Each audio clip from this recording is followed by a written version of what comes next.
We all know that that person remains silent no matter what, and yet can integrate himself into whatever topic and talk about it with absolute certainty and seemingly endless knowledge. It's like they know everything at any point, and talking to them is like talking to an absolute and undisputable genius. However, there's a secret most people don't understand. Being that guy isn't a thing of intelligence. No, that is a result of pure devotion, commitment, and will.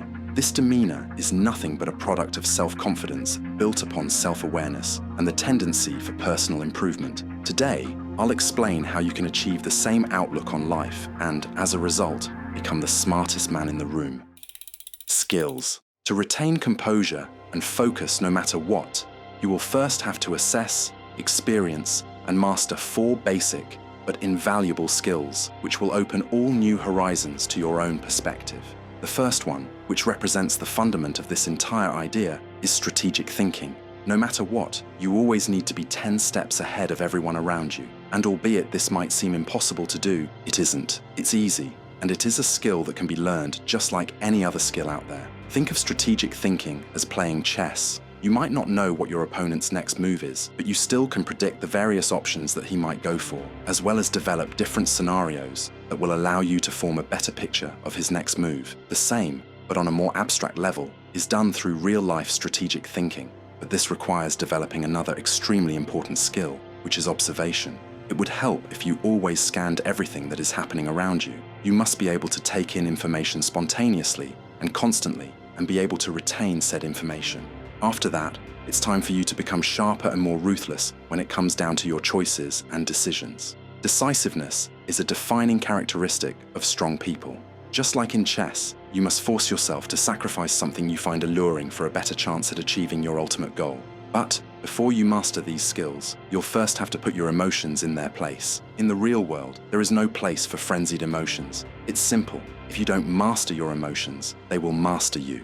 Control of emotions has been prioritized by the greatest of minds for thousands of years, ever since Stoicism became a philosophy and idea of life. Now, to achieve all of these, I will explain to you how to develop and condition them.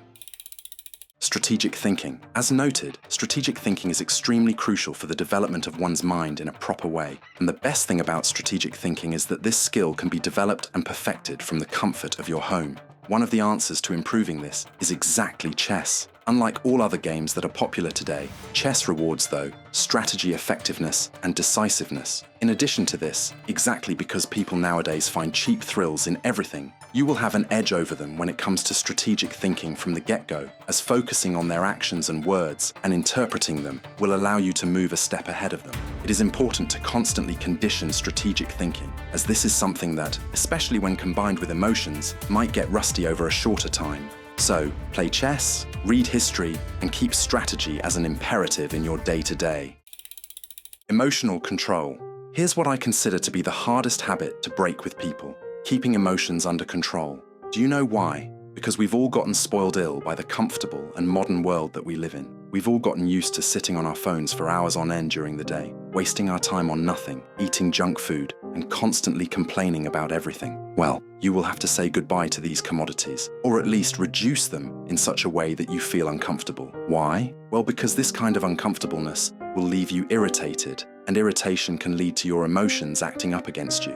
And that's where the hard part comes in. You will have to wrestle with those emotions. You will have to remain a hard and concrete character until the habits you've developed fall into your submission, and not the other way around. But know one thing: breaking one stick is easy. Breaking a bundle of them at once is almost impossible. That is why I'd advise you to tackle one bad habit at a time, replace it with a good one, and start doing so gradually. Instead of looking at the phone for 10 hours, start walking more often and at a higher intensity. Listen to music while doing so, as it will allow you to self-isolate yourself from the world and reflect upon yourself better, granting you a good daily window for critical thinking. Then, start prepping your own meals at some point. Instead of ordering some trash food, start going to the gym more regularly instead of constantly gaming. All of these, tackled one by one, will allow you to become a master of your emotions eventually, as you will have been able to rationalize all of them and shelf them, despite your discomfort. This will also improve your decision-making,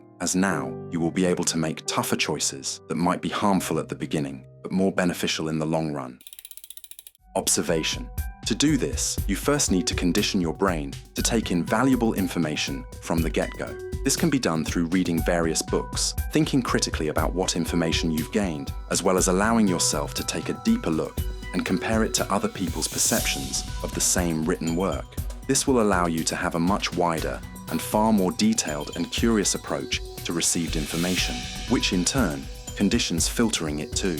Also, you will need to start taking notice of various details you didn't account for in the past. Look at the traffic light you're passing every day, see the scratches on it, see the damage, and look for any defining characteristic of it. And do this kind of analysis of anything you regularly come across. Also, start writing down what you've thought of, what you've seen, and then start comparing it once again to your memories. This will allow you to better self-reflect and grant you another medium of pseudo-communication that you can use to your advantage. And then, to perfect this, read the book What Everybody Is Saying by Joe Navarro to translate your observational skills into the social world. You will see how many answers about people you've been wondering you'll be getting without even mouthing a word or a question, and you'll understand how powerful of a tool is the skill of observation and understanding of the observed.